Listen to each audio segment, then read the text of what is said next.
After my fiancé became my sister-in-law, I knocked on my biased father's door, left Jingbei, this heartbreak place with 20 billion in assets, and posted a moment on my social feed. My fiancé ran off with my brother. This young master is single and available. The picture attached was my abs shot that cost me over 100,000. The next second, her friend's questioning call came through. Shin Buyu, are you out of your mind? Fang Xiu is so handsome, any woman would fall for him at first sight. Even I can't resist him. And you dare to let him have a gap in his love life. Upon learning that I had left, Shin Buyu flew into a rage. Immediately had her assistant find out where I was.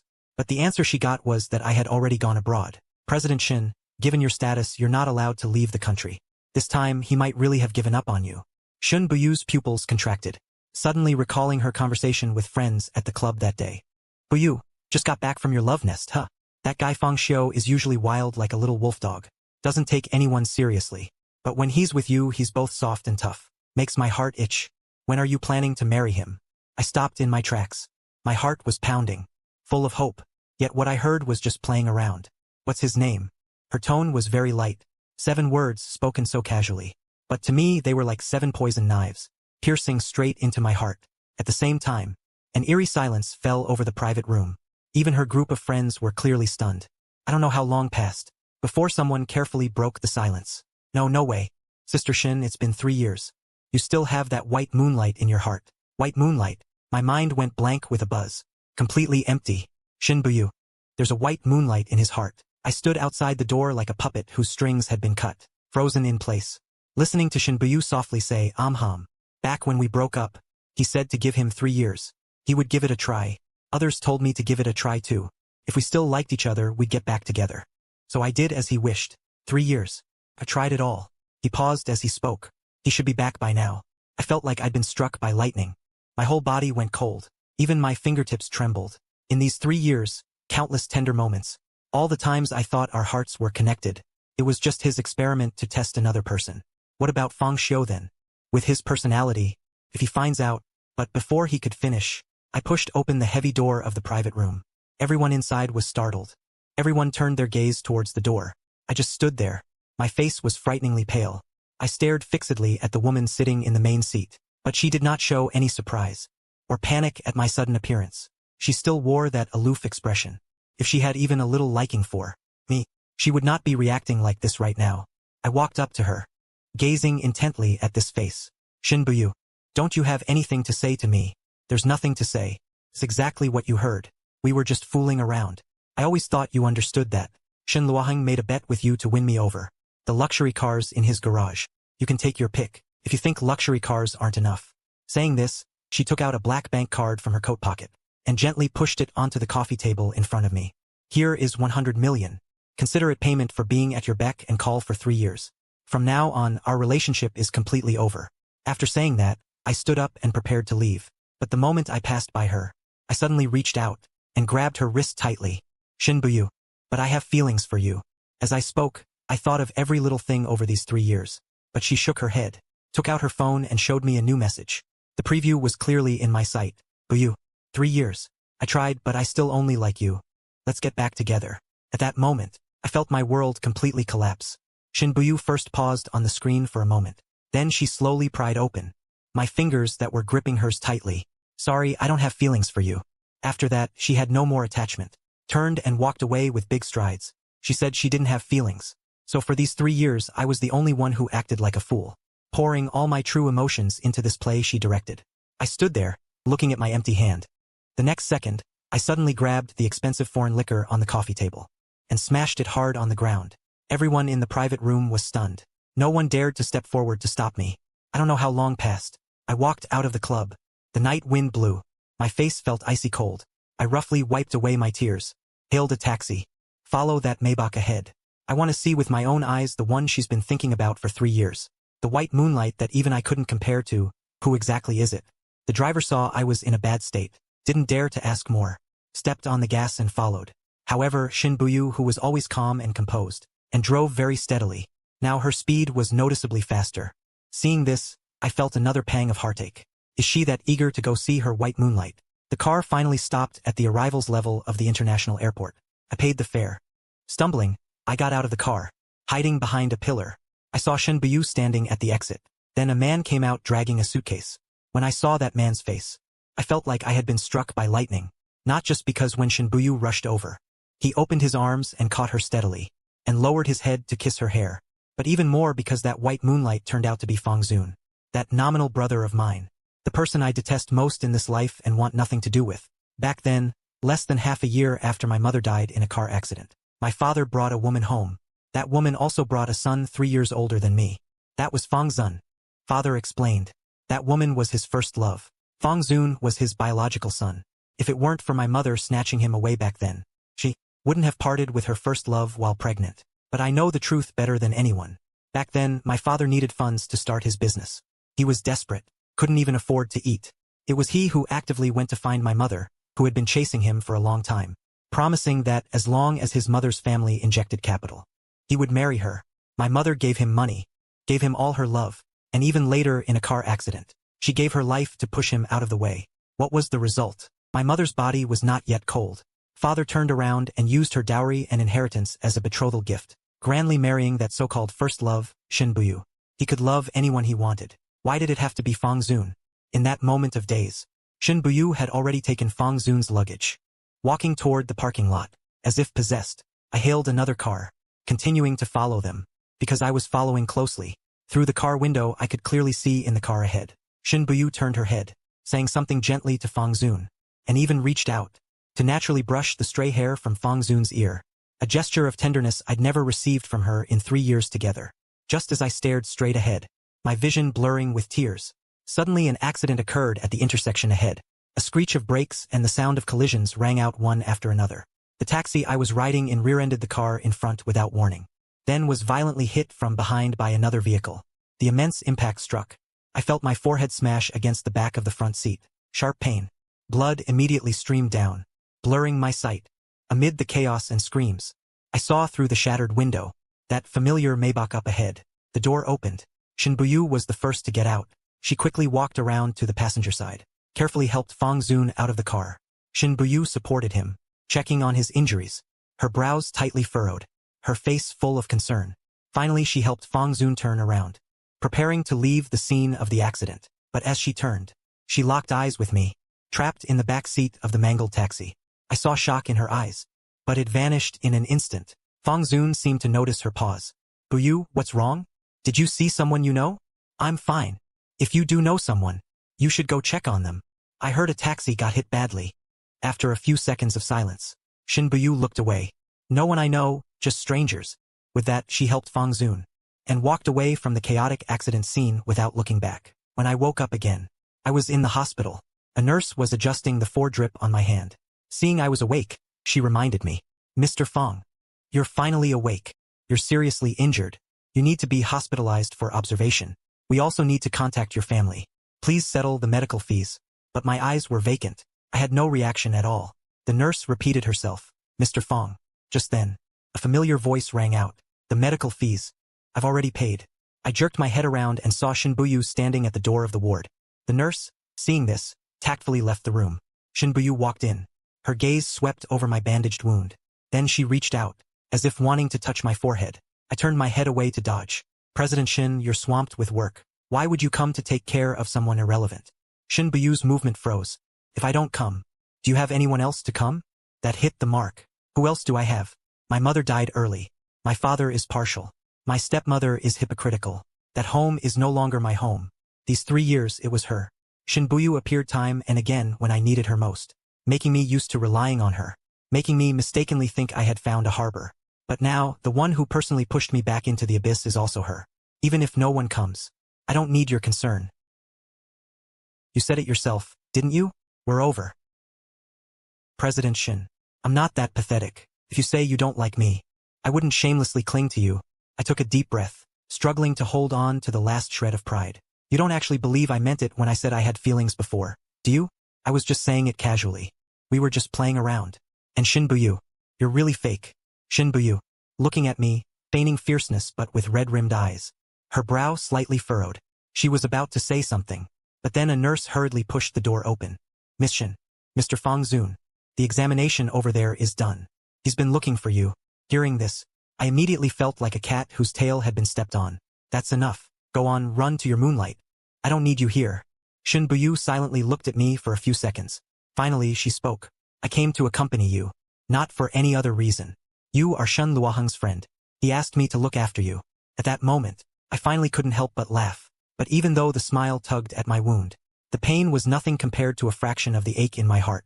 Shin Buyu, don't worry. I'm not that delusional. At that moment, Shin Buyu's heart trembled slightly. This was the first time he had ever seen me cry. His lips parted slightly, as if he wanted to say something. But in the end, he said nothing. He turned and followed the nurse out of the ward, watching her resolute back as she left. I finally couldn't hold on and collapsed onto the hospital bed. I thought I would cry for a long time, but strangely, the tears dried up quickly. In the following days, I took care of myself alone in the hospital. Changing the dressing, I broke out in cold sweat from the pain. Eating the food tasted like wax. Occasionally, I heard the nurses whispering in the hallway, saying how lucky Mr. Fong Zun in the next VIP ward was, how attentive Miss Shun was, feeding him food and water herself, staying overnight to watch over him. Once I passed by that ward. Through the slightly ajar door, I saw Shun Buyu sitting by the bed, peeling an apple. That scene was seared deep into my eyes. The pain made everything go black, but I didn't cry. Fong Xiu, my greatest strength is that I can love and let go. The first thing I did after being discharged from the hospital was to apply for a visa. I don't want to stay in this city for even a moment longer. After getting the visa, I went home. As soon as I walked in, I ran into my stepmother, who was impeccably made up. Seeing me, she habitually began to lecture. Fong Xiu, you still know to come back? I didn't even look. I directly took the half-man-tall celadon vase at the entrance and smashed it hard onto the floor. With a loud bang, shards flew everywhere. Lin Wan screamed in fright and took 2 steps back. Who do you think you are? A home-wrecking mistress dares to lecture me? Lin Wan, remember this. As long as I, Fong Xiu, am still in this house, you will never be able to hold your head high. I was sharp-tongued, making Lin Wan turn pale with anger. She trembled all over. Fong Xiu, what kind of tantrum is this? Fong Fu rushed out of the study hearing the noise. He quickly supported the swaying Lin Wan and glared at me angrily. You stir up trouble as soon as you come back. Can't you be more mature? I looked at my father protecting that woman and sneered. I stir up trouble? Fine. As long as you give me my inheritance early, I'll go abroad and never come back to bother you. Fong Fu was taken aback. Then a fake concern appeared on his face. Nonsense, go abroad? What would you go out there for? Stay here. This is always your home. We are family. I felt like I had heard the biggest joke. Stepmother, stop acting. Fong Fu, you, him, and Fong Zun. You are all one family. My mother is dead. I don't have a home anymore.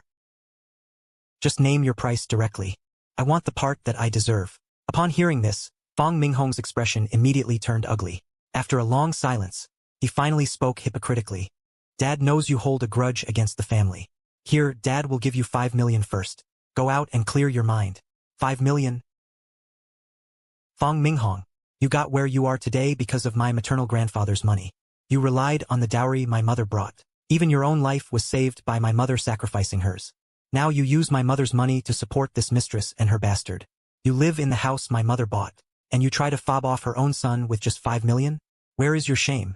Fong Minghong was stung by the truth, flushed with humiliation and anger. How much do you actually want? I'll cut to the chase. I came prepared. He pulled a document from his pocket and calmly reeled off a string of numbers and share names. You're crazy. That's impossible. You're trying to drain half of Fong Corporation. Fine, you don't have to agree. I buried bombs outside the villa. Either you agree to hand over the money and sign this agreement, or we all die here together today. Choose. Fong Xiu, you're nothing but a madman. Yes, I am a madman. Fong Minghong's face turned ashen. His breathing grew rapid. He stared at me fixedly, as if trying to gauge whether I was telling the truth. In the end, the fear of death outweighed everything. Is it done now? Hurry up and get rid of the bombs. Relax, there are no bombs. I was lying. After all, that's how you tricked my mother into marrying you. Isn't it? Only then did Fong Minghong realize. He had been played. He was so furious. He nearly passed out, pointed at me for a long time but couldn't utter a single word. The thing I had in mind was already in hand. Of course I was too lazy to look again. Just as he turned around to go upstairs. Your brother is bringing his girlfriend home for dinner today. No matter how you messed around before.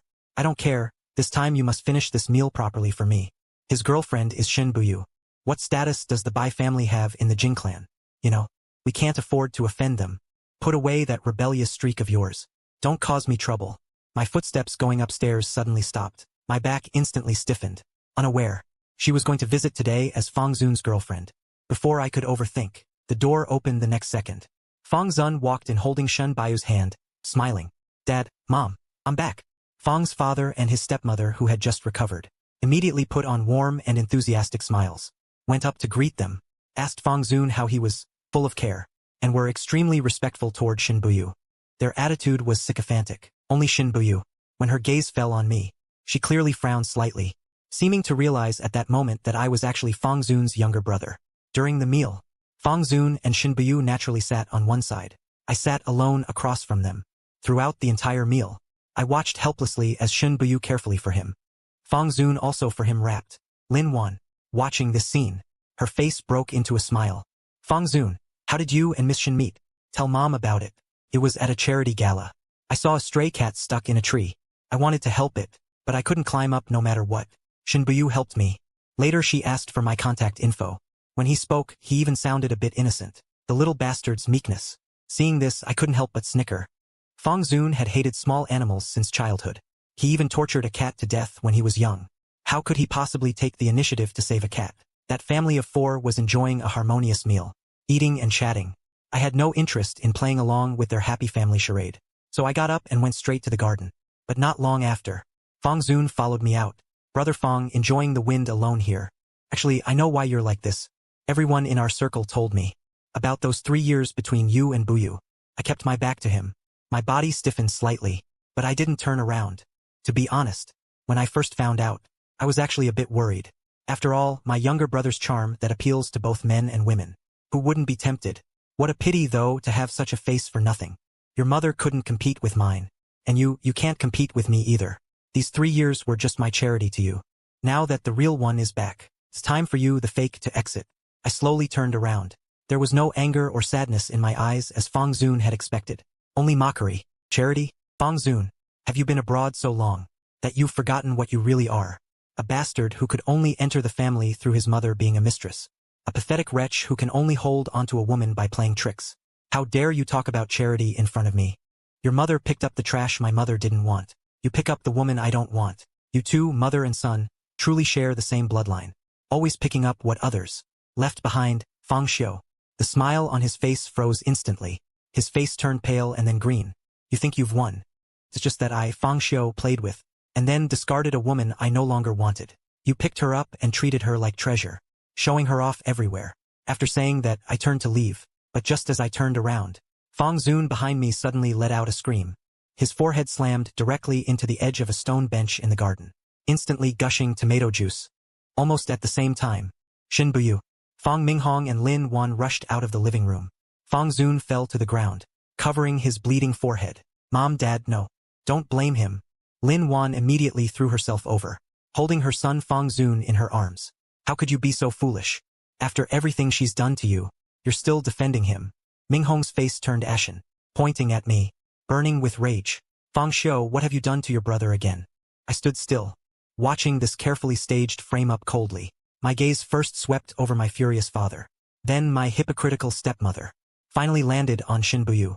I saw her crouching beside Fang Zun, carefully checking his wound, then lifting her head to glare at me with hatred. Great. This woman is also a disaster. And I'm right. Fang Zun is the one in her heart. Why would she ever believe me? I thought for a moment, then walked over step by step, under the stunned gaze of everyone, grabbed a heavy ceramic flower pot nearby, and without hesitation aimed at Fang Zun's forehead that had just been split open and slammed down hard. A dull thud followed. By an even more piercing scream from Fang Zun, I released my grip and tossed away the shattered flower pot. Listen up. I didn't strike him just now, but now I did. Everyone was completely stunned, including Shin Bayu. I dropped the remaining shards of ceramic in my hand, turned and started to leave. But then my wrist was suddenly seized by a tremendous force. Shin Buyu grabbed me tightly. Her face was so dark it could drip water. Chairman Fang, your son has done this sort of thing. If he is not properly disciplined, I'm afraid I won't let it go either. Fang Minghong felt both sorry for Fang Zun and feared Shin Buyu's power, so he quickly bowed and scraped. President Shin, rest assured, I will definitely teach this reckless, ungrateful son a good lesson. He immediately called for the bodyguards. Seize this unfilial son for me. Drag him to the ancestral hall and make him kneel. How dare you? I struggled, glaring at my father with fierce eyes. But Fong Minghong looked at Shin Buyu and asked obsequiously, "What do you think?" Making him kneel in the ancestral hall to reflect this punishment. Shin Buyu helped up Fong Zun, whose forehead was bleeding profusely. His cold gaze swept over me. The words he spat out were utterly cruel. "Too light. I just saw a horsewhip hanging in the study. That's not just a decoration, is it?" With that, he helped Fong Zun and left without looking back. I was thunderstruck. Unable to believe it, I stared at his retreating figure. He actually hinted for Fong Minghong to whip me with the horsewhip. Fong Minghong immediately understood and yelled at the bodyguards, "Did you hear that? First give me 30 lashes. Then drag him to the ancestral hall to kneel. Without my permission. Do not let him get up." I struggled desperately, but the bodyguards held me down firmly. With so many people against me, I still wasn't calm enough, although I said I didn't care. In reality, I cared desperately. Otherwise, I wouldn't have been provoked into anger by just a few words from Fong Zun. I was forcibly dragged to the side hall. When I regained consciousness again, I found myself lying in the bed in my own room. My whole body ached as if it had been crushed. The maid, Zhang Ma, was secretly applying medicine to me, tears streaming down her face, persuading the young master softly, "You should just give in to the master. Why suffer like this?" I shook my head weakly. Give in. Giving in to this family will only leave me with nothing. I paused, then forced out a smile uglier than crying.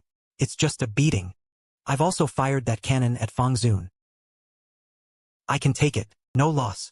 After saying that, I painfully pulled a bank card from under the pillow and pressed it into Aunt Zhang's hand. "Take this." Aunt Zhang was startled. She quickly pushed it back. "Young master, how can I take your money? I've had this ready for a long time. I'm going abroad. I probably won't be coming back. You were brought from my mother's maiden home, an old servant. Staying here now. They won't treat you well. This money is enough for you to enjoy your old age. Listen to me, quit and leave this place." Aunt Zhang looked at the thin card in her hand, then at me, bruised and battered on the bed, yet still thinking of her. She couldn't hold back her tears. She was about to kneel down with a thud. I quickly stopped her. "Aunt Zhang, I suddenly feel like having your lotus root and spare rib soup." All right. I'll go make it right now. Right away." Aunt Zhang quickly wiped her tears, got up, and hurried to the kitchen. The room fell silent again. I stared at the ornate but cold ceiling, and slowly closed my eyes. Over the next few days, I stayed in my room to recover. Fighting through the pain, I slowly packed up all my luggage. I also sorted out everything Shin Buyu had given me. He doesn't love me.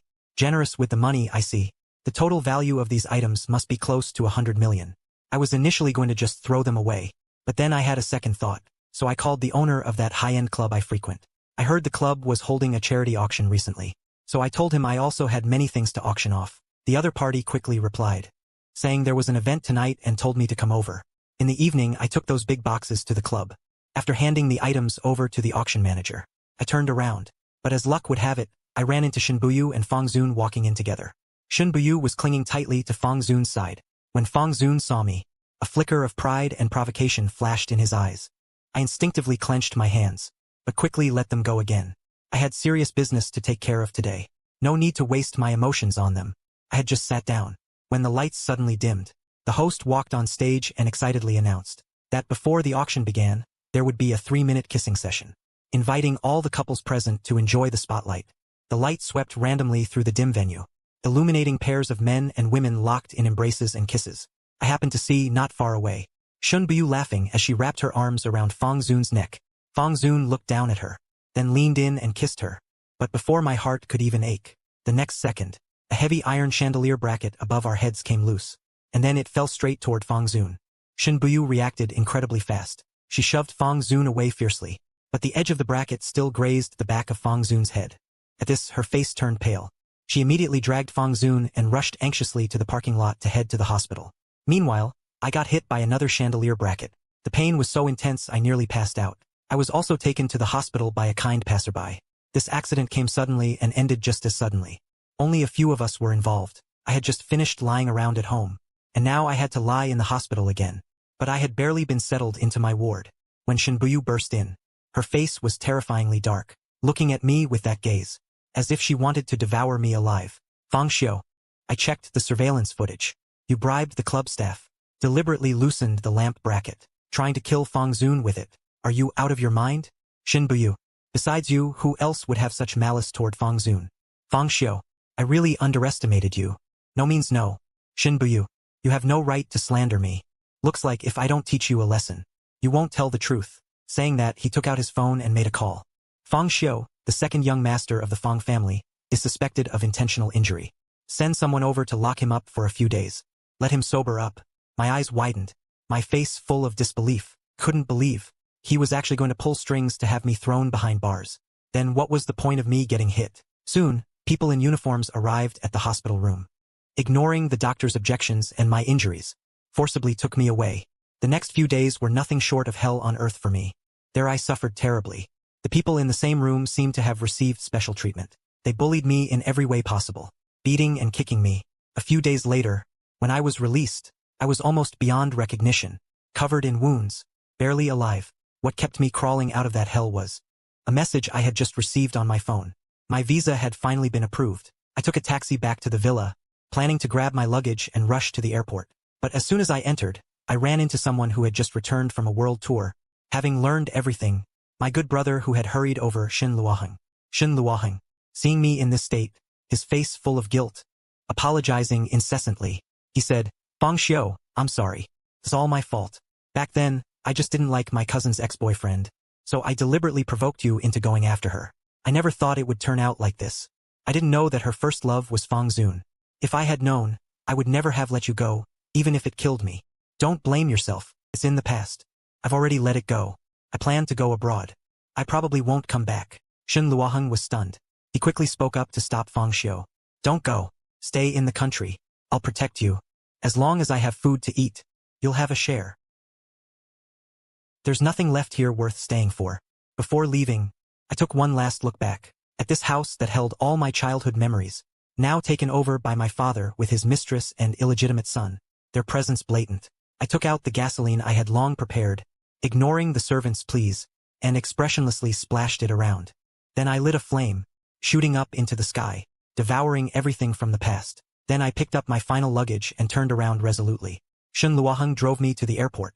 He kept apologizing along the way, saying he would give me the entire garage of luxury cars as compensation. I just shook my head, gently leaning against the car window.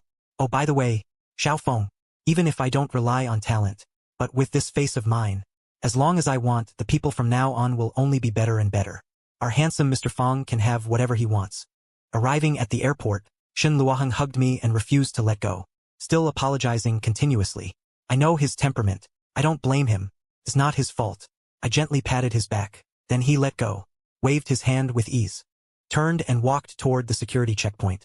Shin Luoheng watched helplessly as my figure disappeared down the corridor. No one knew how long he stayed silent. Only then did he muster the courage to dial Shin Buyu's number. The phone rang for a long time before it was answered. Cousin Shin Luoheng's tone was harsh. I know you like Fang Zun, but you and Fang Xiu have been together for 3 years. He's leaving now, not ever coming back. Can't you even bother to see him off? The line fell into dead silence. A few seconds later, Shin Buyu's voice finally came through. Who did you say left? Fang Xiu, Fang Xiu. He's gone. Took the earliest flight out of the country. She said she won't come back, that I'm to blame. Are you satisfied now, cousin? Shin Luoheng nearly shouted, then slammed the phone down hard. A sharp, busy tone buzzed from the receiver. Shin Baiyu kept the phone to his ear, frozen in place. Fang Xiu left. Gone abroad. Never coming back. Those words combined, pounded into his mind. He frowned, tossed his phone back onto the table, trying to refocus on the crucial merger documents in front of him. But the dense text and numbers now crawled before his eyes like a swarm of chaotic ants. Impossible to concentrate. His mind uncontrollably replayed the look he gave me right before I was taken into the detention center. He loosened his tie in irritation, stood up and walked to the massive floor-to-ceiling window. Not knowing how long he stared out, suddenly he grabbed his car keys and strode out of the office. As the elevator descended, he dialed the airport director's private number. Check which outbound flight Fang Xiu is on. Immediately, he rushed to the airport at an astonishing speed. The airport manager was already waiting there with deference and trepidation, handing over the information just found. Director Shin, Mr. Fang is on flight XX-108 to Paris. The plane took off 20 minutes ago. Shin Baiyu's footsteps suddenly stopped. He looked up at the huge flight information display screen. The status board of flight FX-108 clearly displayed 3 cold green characters, departed. He stood frozen in the bustling, noisy hall, his ears filled with announcements in various languages. The rolling sound of suitcase wheels, the chatter and laughter of travelers. Just then, the phone in his pocket vibrated again. The name Fong Zun, flashing on the screen. He took a deep breath, answered the call but said nothing. My head is still a bit dizzy. Are you still busy now? I miss you. In the past, he would have dropped everything and rushed over immediately. But at this moment, he watched the light of the flight that had just disappeared into the night sky outside the window, was silent for a long time, and finally replied with a sound. I'm coming right now. When he arrived at the hospital VIP ward, Fong Zun was leaning against the headboard, looking somewhat pale. Seeing him enter, a joyful smile immediately appeared on his face. Shinbayu sat by the bedside, listening to Fong Zun's incessant chatter. But he was somewhat distracted. Fong Zun keenly sensed his unusual silence, carefully probing without a word. Are you worried about Fong Xiu? I heard everything from Dad. He's gone abroad. But this time he went way too far. Taking a trip abroad to clear his head isn't a bad idea. Once he thinks it through, maybe he'll come back. Let's not talk about him anymore. Fong Zun immediately nodded at that. A smile returned to his face. But what he didn't know was, after he fell asleep, Shinbuyu took out her phone again. Her finger hovered over the screen for a moment. Finally, she opened the assistant's chat window, typed out a line. Keep an eye on Fong Xiu's activities abroad. Compile a brief for me every week. Yet just as her fingertip was about to hit send, her movement froze. What am I doing? He's just a plaything. Is he worth this much of my attention? With a flick of her finger, she swiftly deleted the drafted message. Life after reuniting with Fong Zun seemed perfect and enviable to outsiders. A well-matched couple, a handsome man and a beautiful woman. Shinbuyu also fulfilled every duty as a girlfriend. Having meals, commuting to work, attending necessary social functions. But only Shinbuyu herself knew. This seemingly flawless life was in truth dull and insipid. She would suddenly zone out while reviewing documents by the office floor-to-ceiling window, recalling how once upon a time, I would sneak in when she was busiest, hug her from behind, deliberately breathe in her ear, disrupting all her work rhythm.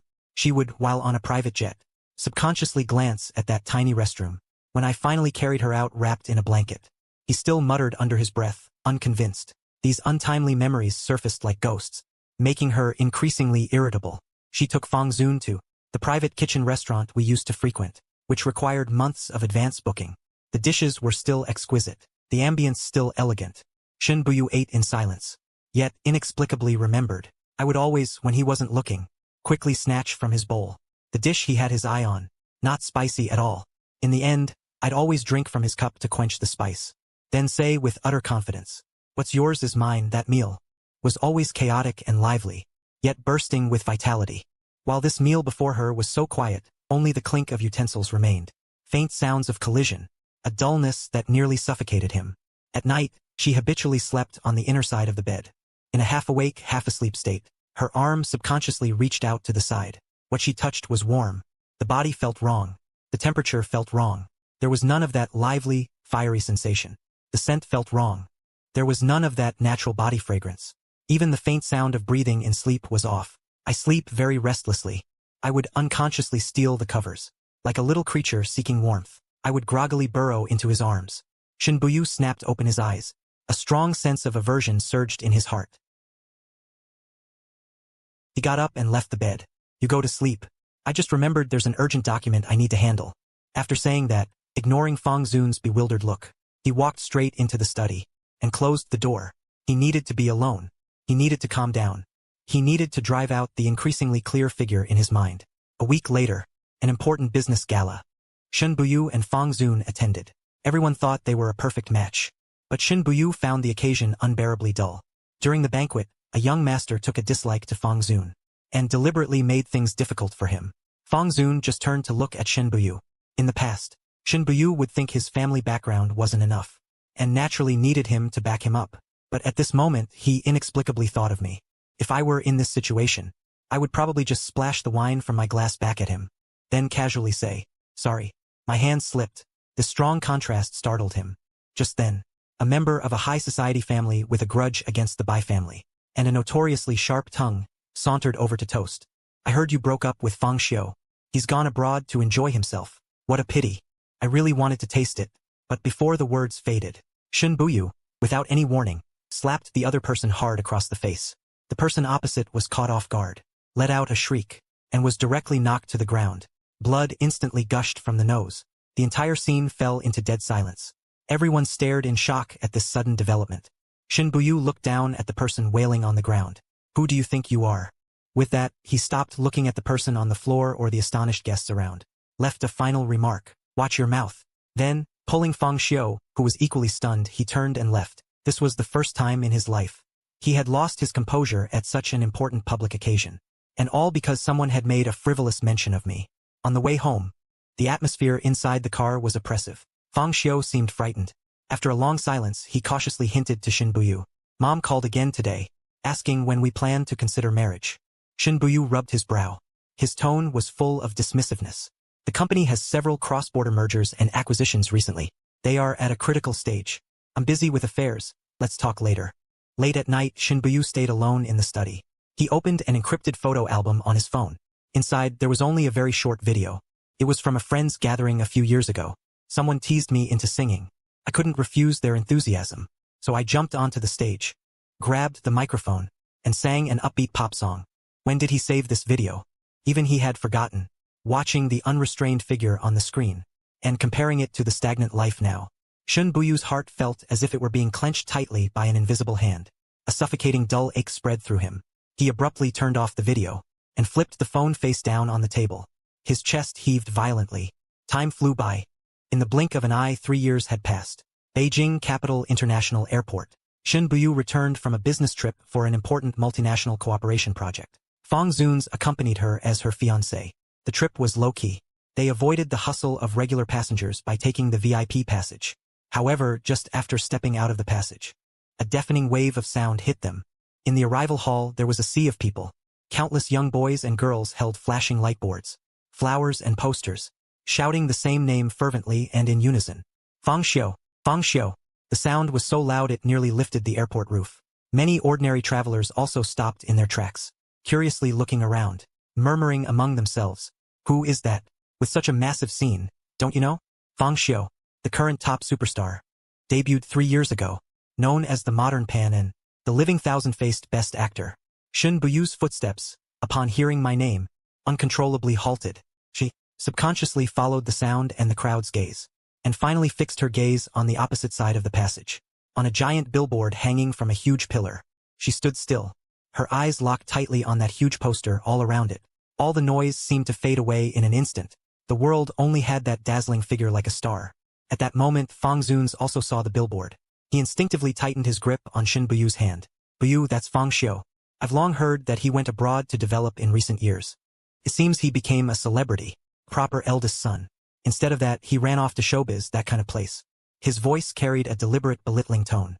But Shin Bu-yu seemed not to hear it. She wasn't unaware.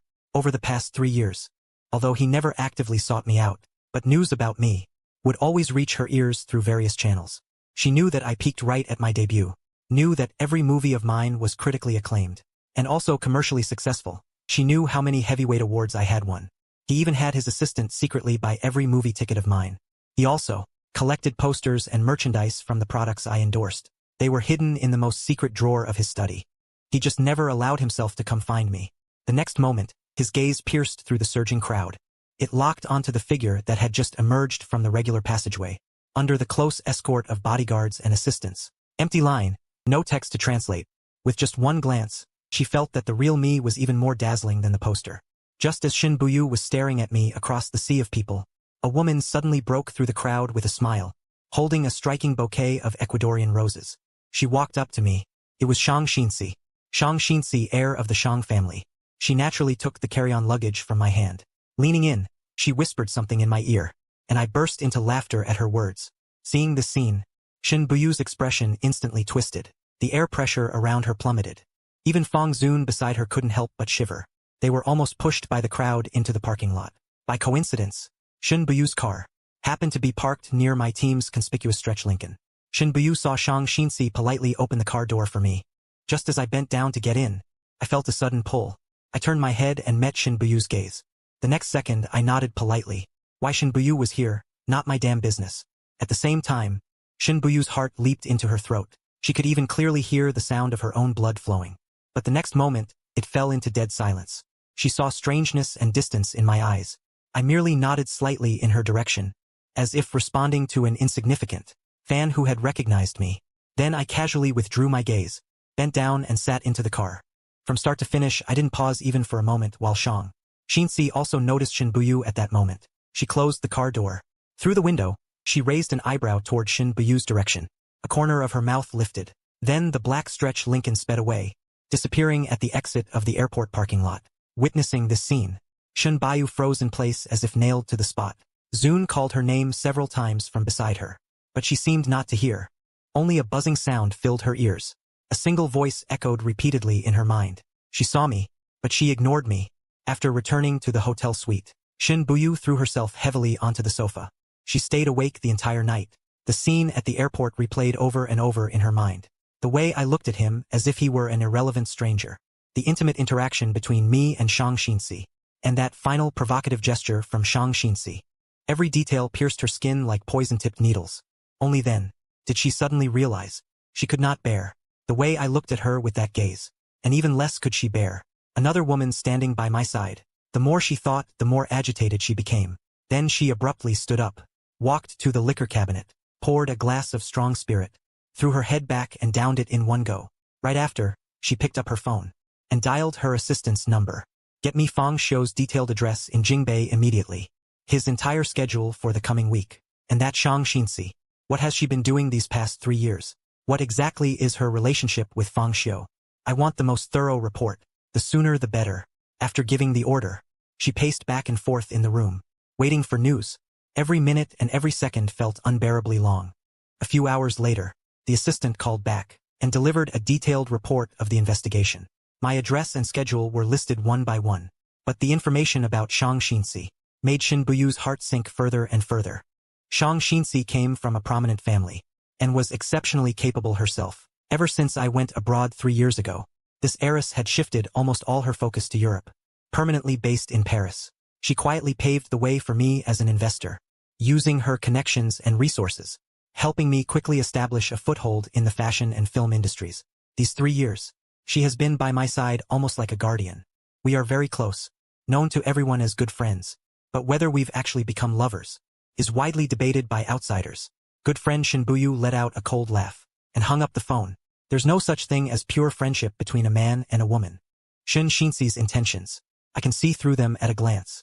And you, Fang Xiu, you actually allowed someone like her to get close to me. At that moment, a strong hostility and an unprecedented sense of crisis settled over Shin Buyu's heart. For the first time, she felt disgust and jealousy toward the name Shin Shinsi.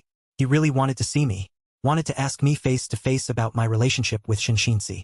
Fortunately, an opportunity came a week later. My assistant reported that I would be attending an afterparty for a top haute couture brand's show.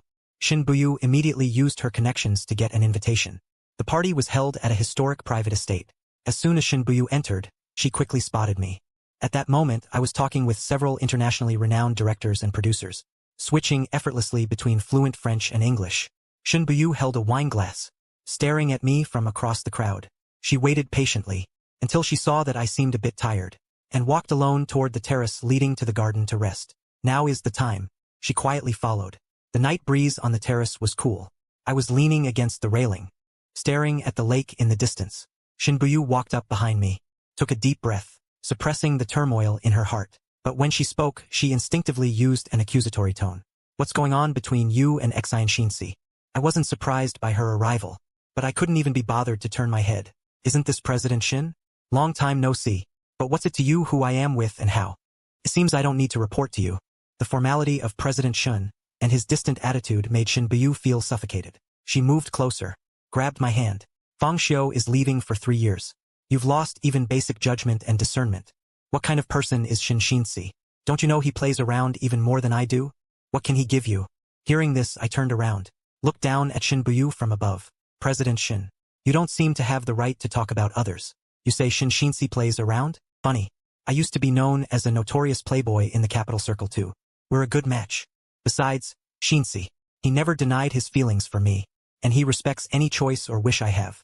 Unlike some people who have someone else in their heart from start to finish, yet still use the guise of truth to waste 3 entire years of someone else's youth. Shin Buyu, who do you think is worse? These words were like a resounding slap, striking Shin Buyu hard across the face. Her expression instantly turned ugly. She opened her mouth, but found herself speechless. Just then, A voice cut in. I was wondering where you were. Turns out you were tangled up with an irrelevant person. Shinshinsi strode over with his long legs, naturally reached out and wrapped his arm around mine. Long time no see, President Shin. What are you chatting about with my boyfriend? The atmosphere doesn't seem too pleasant. Upon hearing the words, my boyfriend, Shin Buyu, her head was buzzing. Her pupils contracted sharply. She whipped her head toward me, staring at me intensely, pleading for me to deny it. Even just a frown would do. But I only tilted my head slightly toward Shinshinsi, silently confirming his words, without even sparing another glance at Shin Buyu or Shinshinsi, taking in all of Shin Buyu's reactions. Couldn't help but laugh. I heard that President Shin and our Feng Xiu have some history, but that's all in the past now. Feng Xiu is doing very well with me taking care of him, so President Shin doesn't need to. Bother yourself. He paused. His gaze swept meaningfully past Shin Buyu, toward the empty space behind her. By the way, why didn't you bring Mr. Feng Zun along to have some fun? So you came out this time to have a fling with Mr. Feng Zun. How pitiful. With that, he gave Shin Buyu no chance to speak, and pulled me away. Shin Buyu stood frozen on the spot, watching helplessly as we walked away together, the hand hanging by his side clenched tightly into a fist. This was the first time he tasted what it meant to feel a piercing pain. After returning from the party, the aura around Shin Buyu was terrifyingly low. Feng Zun keenly sensed his unusual mood, and became even more cautious, offering warm concern, trying to soothe her irritability. That night, he carried a glass of warm milk, and walked into Shin Buyu's room without a word. Are you too tired lately? Do you want me to massage your head? Remember when we first met? Back then, there was a time I almost fell off a ladder trying to save a cat stuck in a tree. After you helped me, we got together. I massaged you like that back then too. You said it felt really good. He tried to evoke her memories with their first meeting. But as Shin Buyu listened to his words, her frown only grew deeper. For some reason, a scene flashed through her mind from long ago, words muttered by an old servant of the Feng family, saying that Feng Zun seemed to dislike small animals when he was young, and had even secretly killed the neighbor's cat. Just then, Shin Buyu remembered the taunts I once made about Feng Zun. Before, he had never paid them any mind, and even thought I was maliciously slandering him. But at this moment, he suddenly realized something. So he discreetly pushed aside Feng Zun's hand. No need. I want to be alone for a while. Feng Zun didn't dare press further, and obediently withdrew. A few days later, Shin Buyu's highly capable assistant, while organizing some old files shipped from home, stumbled upon a deliberately concealed investigation report from years ago. A copy regarding the suspicious circumstances of my mother's fatal car accident. Analysis. The report showed the crash was no mere accident. There were indications of human manipulation. And the biggest beneficiary pointed directly to Feng Minghong, who had rapidly climbed the ranks and taken over the Feng group. Almost simultaneously, Shin Buyu's inside source planted within the Feng group also sent an urgent message. The Feng group had long been a hollow shell. Feng Minghong had embezzled massive sums of public funds in recent years, transferring assets through complex overseas transactions. And Feng Zun and his mother Lin Wan were not only aware, but deeply complicit. The Feng group was now deeply in debt, teetering on the brink of bankruptcy. What struck Shin Buyu like a bolt from the blue was the inside source, then sending a secret recording. The recording was of Feng Zun on a phone call with a so-called friend. The content. Back then, I deliberately fell off that broken ladder, pretending to save a cat, just to get Shin Buyu's attention. Women like her always fall for that. That time, I staged it myself. I knew Shin Buyu was about to come out, so I timed it perfectly and bumped into her. And that light fixture at the club, I paid someone to loosen it. I meant for it to hit hard, but it only grazed her. Still, it had the same effect. Who does Feng Xiu think he is? Does he even deserve to compete with me? Shin Buyu's heart has always been mine, from start to finish. With a little trick, he fell for it, and even got Feng Xiu sent away. Locked up for days. Until that very moment, Shin Buyu finally saw the truth, and the white moonlight he believed in. It was a meticulously planned deception from start to finish. And all the hurt he inflicted on me was built entirely on these lies. He was nothing but a complete fool, toyed with in the palms of this mother and son. Shin Buyu stumbled and knelt to the ground. His face was as pale as paper. He immediately had someone bring Feng Zun to her room. When Shin Buyu threw those ironclad pieces of evidence in front of Feng Zun initially tried to quibble, but under the conclusive evidence and Shin Buyu's pressure, he finally completely broke down mentally, collapsed to the ground, and confessed everything. Shin Buyu, it's because I love you too much. I was out of my mind. I just wanted you to care about me more. I'm sorry. I was wrong. I truly know I was wrong. Give me another chance. Shin Buyu looked down at Feng Zun's twisted expression, his ugly appearance, without the slightest pity in his heart. He only felt disgust. At the same time, his mind uncontrollably conjured up my face. Even in the most embarrassing, most painful moments, I had never groveled like Fang Zun did. At this moment, she finally understood. The source of his infatuation was not the hypocritical Fang Zun, the white moonlight illusion built on lies, but the vivid and real me who, even though he had hurt me all over, had once given him my sincere heart and warmth without reservation. His so-called responsibility and old feelings for Fang Zun were self-deception. After the truth came to light, Shen Buyu handled the aftermath with swift and decisive action.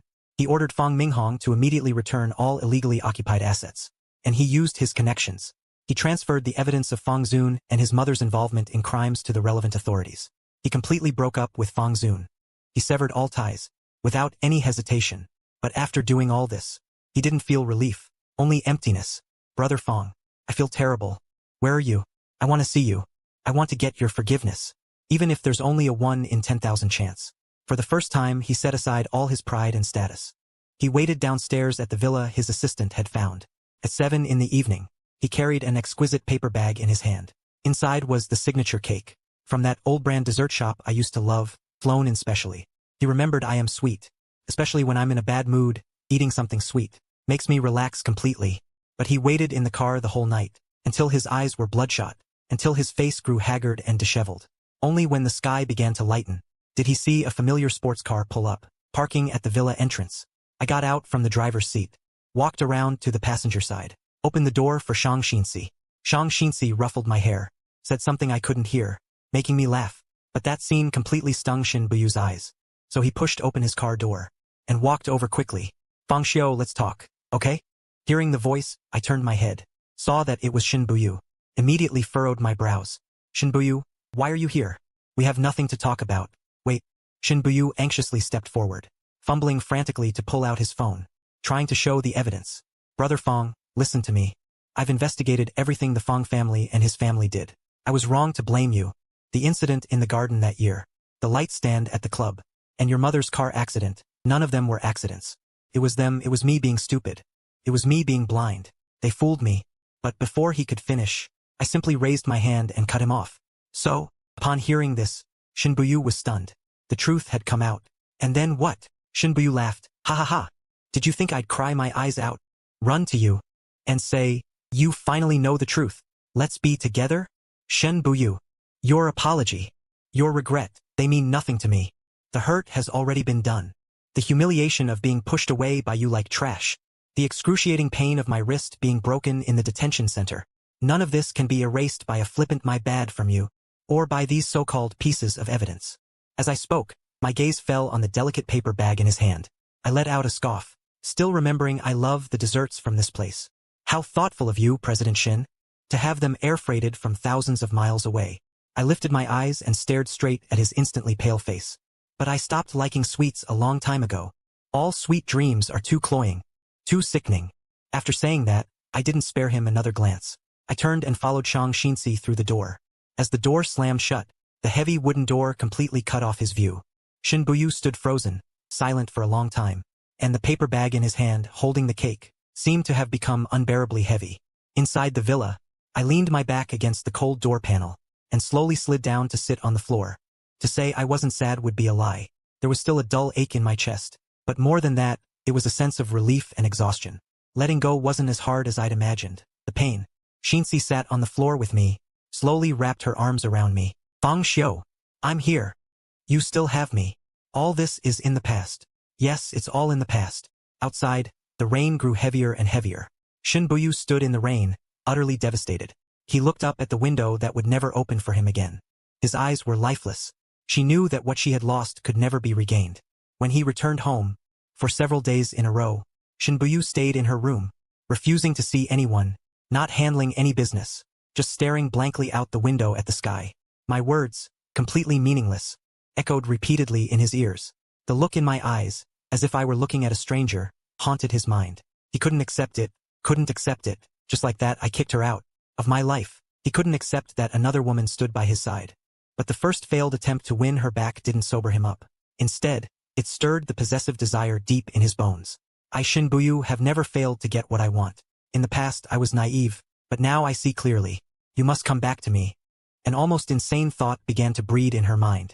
He had to create an opportunity, where I would have no choice but to face him, where I would need him. He immediately called his chief assistant. Use every resource to find out for me what Fang Xiu's most important business partnership is next. No matter what method, I want to get involved. The highly efficient assistant quickly reported back. My team is in negotiations with a top luxury brand that has a century of history to discuss the global endorsement contract already in the final critical stage. Upon hearing this, Shin Buyu's eyes lit up. He immediately, under the name of the Shin conglomerate, sent a cooperation proposal to the brand's headquarters and offered a plan that would sell at a loss to gain publicity. There was only one condition: postpone the signing of the endorsement contract with me. The strength and influence of the Shin conglomerate were beyond doubt, especially in the Asian market. The brand's top executives, tempted by such a huge profit, indeed became hesitant. The remote video signing meeting originally scheduled for the next day was temporarily postponed. Request further evaluation. When the news reached my team, the atmosphere instantly grew tense. The agent frowned deeply, looking at me with concern. At this moment I am practicing in front of the mirror the lines of a movie scene I am about to perform. After hearing the news, I can only say I'm speechless. That's so typical of Shin Buyu. He wants to force me to bow my head and feel hurt. Xi Zhang was lazily curled up on the sofa playing a game. He immediately put down his phone upon hearing this, walked over to me. Don't worry, with me here Shin Buyu's reach isn't that long. When the video conference reconvened, on the large screen in the brand's headquarters meeting room, the images of my heartbroken Thorn team and Shin Buyu appeared in turn. The meeting began. The brand's CEO cautiously mentioned the more strategic possibility of cooperation proposed by the Shin Corporation. His tone betrayed hesitation. Shin Buyu chose that moment to speak. Shin Corporation is very optimistic about your brand's development. We believe our cooperation can bring a win-win situation. As for the choice of brand ambassador, I think it requires more careful consideration to ensure a high degree of alignment between the image and the brand's core values. He didn't say it outright, but the attack was aimed directly at me, implying that my experience or image might not be up to the task. The atmosphere in the meeting instantly dropped to freezing point. At that moment, Shin Shinxi's lazy voice cut in. President Shin, long time no see. What business back home isn't keeping you busy enough that you have the leisure to worry about the European fashion circle's endorsement matters? As he spoke, he looked directly at the brand's CEO. His tone turned forceful and serious. Charlie, Fang Xiu's image, professionalism and market appeal are obvious to all. Our Xiao Family Foundation has always been one of the most important art sponsors for your brand. I personally also greatly admire your brand's philosophy. Is the most correct decision. As for certain irrelevant outside interference, he paused. His sharp gaze swept toward the screen.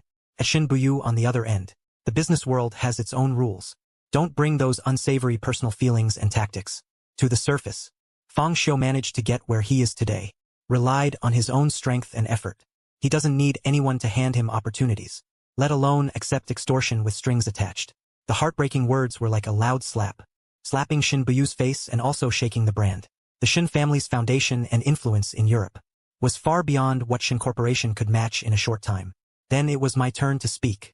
I calmly elaborated on my understanding of the brand's century-old history, craftsmanship, aesthetics, and core spirit, and combined with my own experience and future development, proposed highly constructive endorsement and promotion concepts. My speech was professional and confident, fully demonstrating the quality and vision befitting an international superstar. The brand's senior executives exchanged appreciative glances. The previous hesitation vanished completely. In the end, the brand's CEO made the decision on the spot. The global endorsement contract was officially signed. Shin Buyu's screen went dark first. He sat alone in the empty, cold office, listening to the busy tone in his ear, clenched his fist. That night, he faced his assistant standing with hands at sides, not daring to breathe, and screamed. Why won't he even give me a chance to make it up? Heartbreaking, I gave him everything I could. Shin Buyu, what can I not give? Wealth, resources, status. I can even give him 10 or 100 times more. What does he want after all? After much hesitation, the assistant cautiously whispered a reminder, President Shin.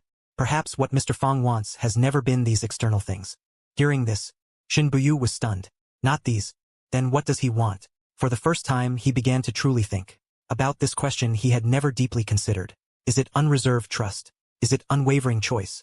Or love for her? Thinking back and forth, he still couldn't figure it out. Just as Shin Buyu was deep in thought, a sudden news threw him into panic. Breaking news. Continuous heavy rain in the Alps of southern France, triggering massive flash floods and mudslides. Communications in multiple villages and towns were cut off. Roads were destroyed. The situation was critical, and an urgent update from the assistant showed that I was reading the last line in that area. Shinbuyu's heart suddenly stopped. I was invited to participate in a charity photo shoot for an international children's foundation near the most severely affected town. Currently, all communications in the entire area are completely down. No one knows if they are alive or dead. At that time, Shinbuyu was chairing a crucial board meeting about the group's strategic direction for the next 10 years.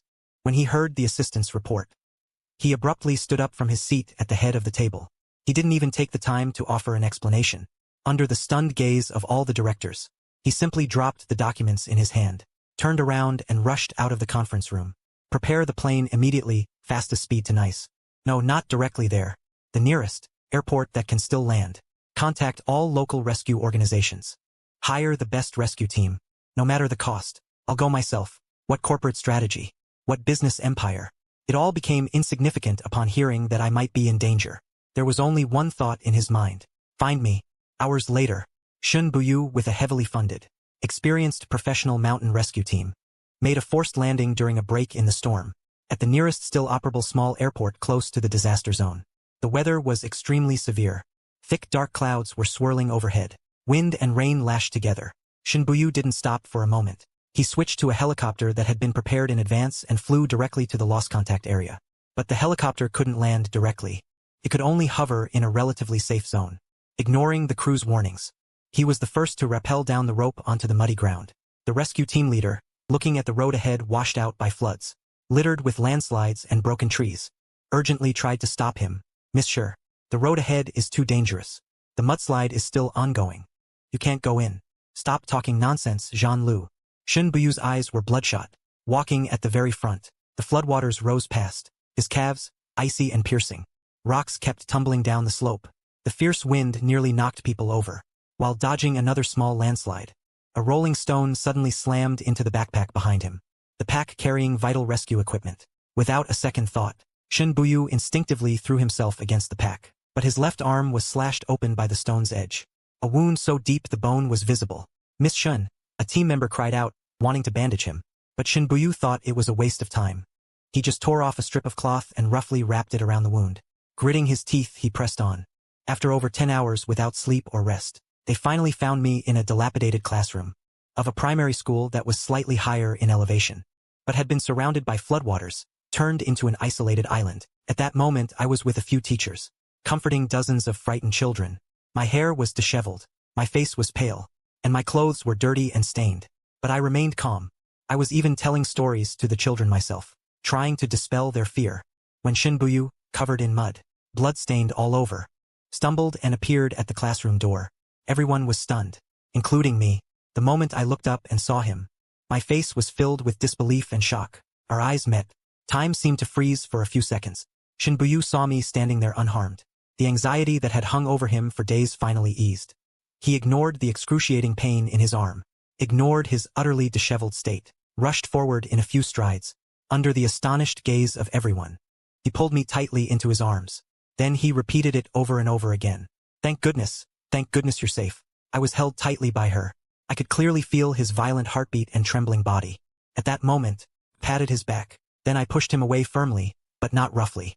Thank you, President Shin, for risking danger to rescue me. I owe you one. I took note of it. Shin Buyu's arms were suddenly empty. Seeing my calm expression, the smile on his face vanished instantly. He stood frozen in place for a long time. Just then, the sound of a helicopter landing came from outside. Shin Shinsi arrived with another rescue team and supplies. He rushed into the classroom, looking for me first thing. When he saw that I was unharmed, he visibly breathed a sigh of relief. Then his gaze fell on Shinbuyu. Seeing the wounds on Shinbuyu, his face darkened. He instantly became alert. Inside the makeshift shelter, medical staff were cleaning and bandaging Shinbuyu's wounds. The wound was deep and needed stitches, but Shinbuyu seemed to feel no pain. His eyes kept following me as I busied myself nearby. He quietly asked his assistant beside him, did he show even a trace of concern when he saw my injury just now? The assistant looked at his boss's pale and stubborn profile, and silently lowered his head. The answer was obvious. The rescue operation in the disaster zone was like a boulder thrown into a lake. stirring up huge waves in everyone's heart. Shin Shinsi had witnessed with his own eyes how Shin Buyu could risk his life to save me. This made him feel an unprecedented and real crisis. He realized that Shin Buyu's feelings for me ran far deeper than he had imagined. He couldn't wait any longer. So, when the rescue work in the disaster zone had mostly stabilized, on the night before my team and I were set to return home, Shin Shinsi didn't arrange a grand spectacle. Instead, he chose a quiet moment, near the temporary shelter, on a small hillside where the stars could be seen. It was just the two of us. The night breeze was cool. Shin Shinsi glanced beside him, at me, looking up at the starry sky. He took a deep breath, walked over, blocking the starry sky. Brother Fong, there's something I've been thinking about for a long time. I think it's time to tell you. I know you might have always thought I was against you as a kid, like an annoying shadow. Actually, it was because I didn't know how to get your attention. You were too dazzling, like a little sun, always surrounded by a lot of people.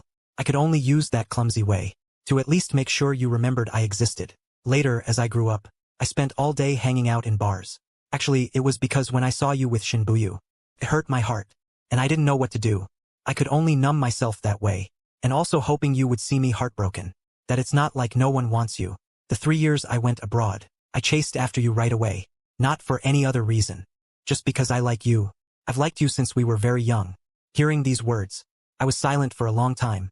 These 3 years, how good heartbroken words has been to me. Every little thing. I remember it all. He accompanied me through the loneliness of arriving in a foreign land. Silently supported me when my career hit a rough patch. Stayed by my side all night when I was sick. Respected every decision I made. Never put pressure on me. At that moment, heartbroken words suddenly crouched down and took my hand. Fong Xiu, I know you still have wounds in your heart. Haven't fully let go of the past. I'm not in a hurry. I can wait. I just want to ask you, can you give me a chance? Let me treat you well, properly, as your girlfriend. I looked at heartbroken words. This woman who grew up with me, through laughter and tears, yet never left me during my hardest times. I was silent for a long time. So long that heartbroken words' heart almost sank to the bottom. In the end, I nodded gently. A smile appeared on my face. You confessed to me. I had to accept. Upon hearing this, Shang Xinci was instantly ecstatic. Excitedly, he pulled me into his arms, holding me tightly. The news of our official relationship. Although we didn't deliberately make it public, it was no longer a secret among our close circle of friends. However, when this news reached Shin Buyu's ears, it became the last straw that broke the camel's back. At that time, she was at the hospital treating an arm wound. Due to searching in the rain and wound infection, she had developed a high fever. She had to be hospitalized for observation. When her assistant cautiously reported this news to her, Shin Buyu was first stunned. Then she suddenly sat up from the hospital bed. She tore off the 4 needle on the back of her hand. Then she overturned the medical cart beside the bed. Impossible, how could he? How dare he, Shang Xinci? What gives him the right?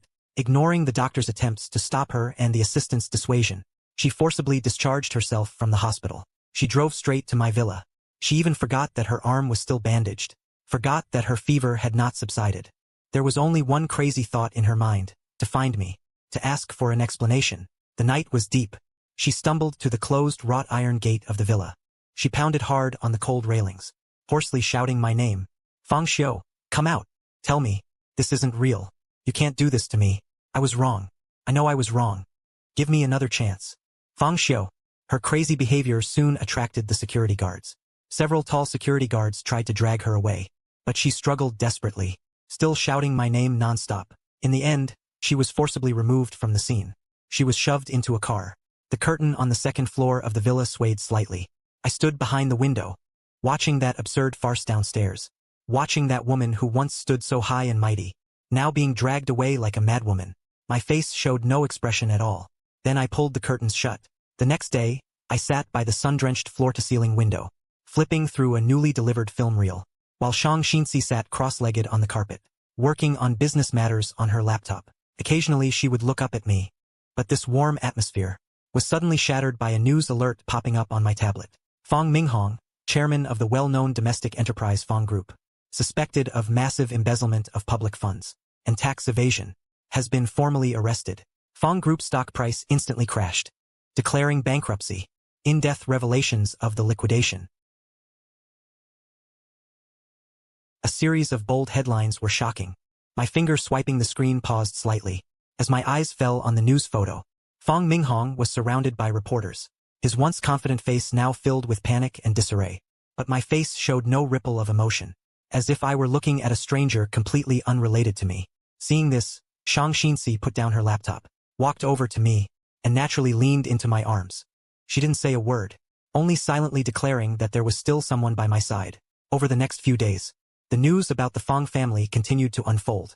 Lin Wan attempted to flee abroad with the last remnants of transferred assets, but was caught on the spot by the police who had been waiting at the airport.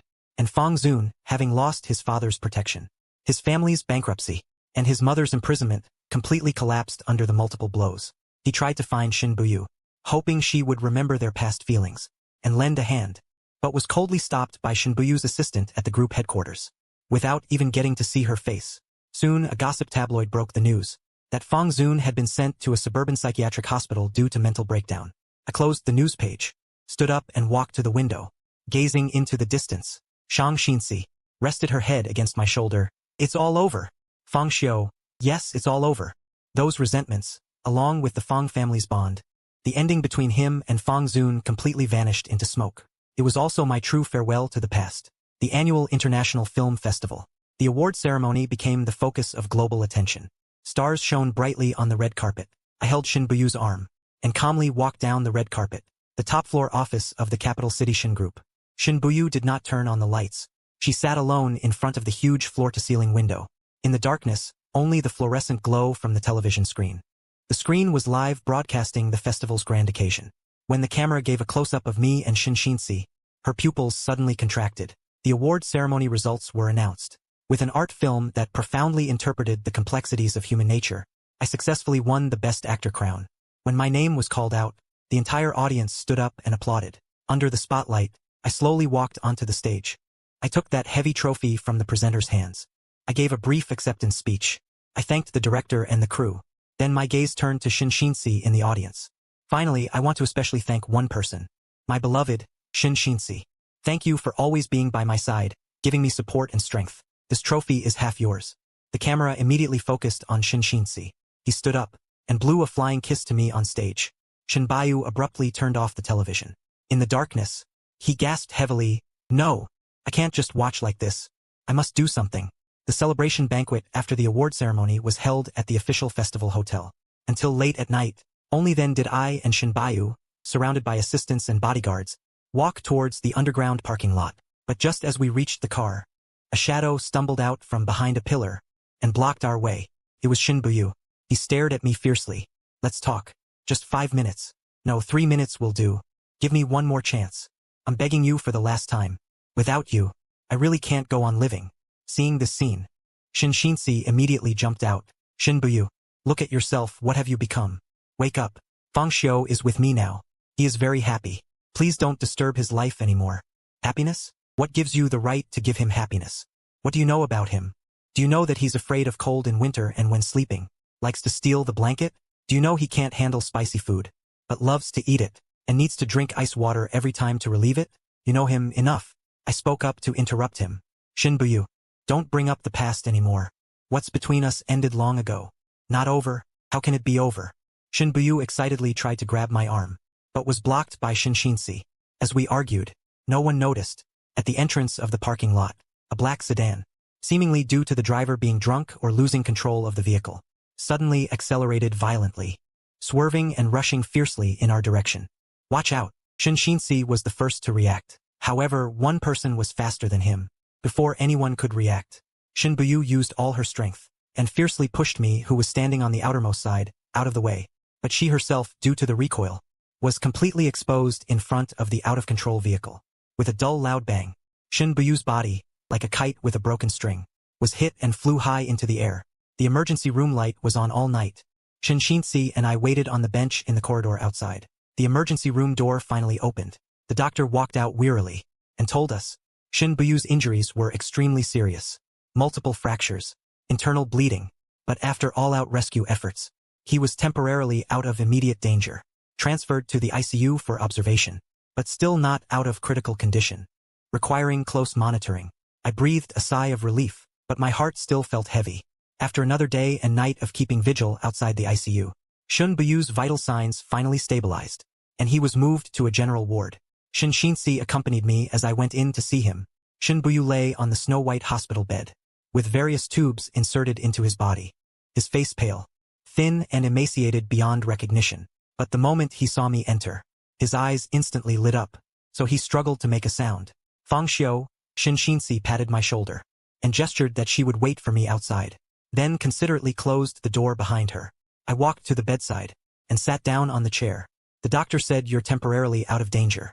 Shun Buyu greedily gazed at my face, and with difficulty raised the hand without the fore wanting to touch me. But when he saw the distance in my eyes, he let it fall weakly. I'm sorry, Fang Xiu. She began to pour out her words intermittently, from being initially deceived by Fang Zun to later realizing her true feelings, yet refusing to admit it out of pride and stubbornness. To the pain and regret after losing me, she apologized over and over, and confessed her love again and again, even casting aside all dignity and pride, humbly begging Fang Xiu, I know I deserve 1,000 deaths, but please, give me one more chance. Let me spend the rest of my life making it up to you. Without you, living or dead makes no difference. I listened quietly, without interrupting her, until she grew tired, and her voice gradually faded. Only then did I slowly speak. Shin Buyu, thank you for saving me this time, this life-saving grace. I will remember. Shin Buyu, a glimmer of hope ignited in her eyes, but my next words completely extinguished that hope. But love is not gratitude. Even less is it guilt. It ended between us long ago, when you used your connections to have me sent to detention for Fang Zun, making me suffer immensely. Every time you chose to believe him, and hurt me without hesitation. It was already over between us before that. Shin Buyu, let us just leave it at that. After saying that, I stood up, without looking at him again, turned and walked toward the hospital room door. Outside the door, Shang Xinxi was standing there. I walked over to her, naturally took her hand, then left the ward without looking back. Shin Buyu lay on the hospital bed, staring at the empty door, watching my resolute departing back. Tears streamed down involuntarily. Time passed quickly. Another year went by. This year, my career reached new heights. I took on a film directed by a top international director. An epic movie, playing a character who held fast to his beliefs amidst war. My acting was superb. It was profoundly moving. At an award ceremony hailed as the highest honor in the film industry, when they read out the name for Best Actor, the whole audience erupted. I rose calmly, and hugged Shang Xinxi tightly, who was beside me, emotional with red-rimmed eyes, then walked toward that globally watched stage. Under the spotlight, I held the trophy symbolizing the highest honor in cinema, delivered an acceptance speech, thanking the crew, thanking my family and friends who have always supported me. Finally, I looked at the woman in the audience. I want to dedicate this honor to my fiancé, Shang Xinxi. You made me believe that love could be so beautiful. You also gave me the courage to become a better version of myself. Miss Shin, I look forward to your guidance for the rest of my life. The camera immediately cut to a close-up of Shin Xinxi.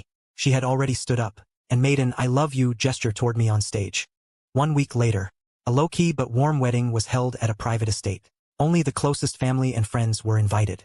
Sunshine, lawn, flowers, and white veil. I was wearing a suit that my close friend and designer had personally crafted, simple yet elegant. With my arm linked through Shin Xinxi's, I walked along a path covered in flower petals. Our wedding invitations were also sent to some people from the past. Top floor office of the Jinshin Corporation. Shin Buyu stood before the massive floor-to-ceiling window, overlooking the still bustling city below. She looked thinner than a year ago. On the desk lay a delicate wedding invitation, untouched. On the wedding day she did not go. She only went to that office where she and I had shared countless entanglements. At that moment the phone screen suddenly lit up. It was a text from an unknown number. No words, just a photo. In the photo I was wearing a suit, standing in brilliant sunlight, smiling at the camera with sheer happiness. Seconds later, another message came in. Only one sentence. Shin Buyu, I forgive you, and I have let myself go too. Take care, Shin Buyu. She stared fixedly at the photo and those words.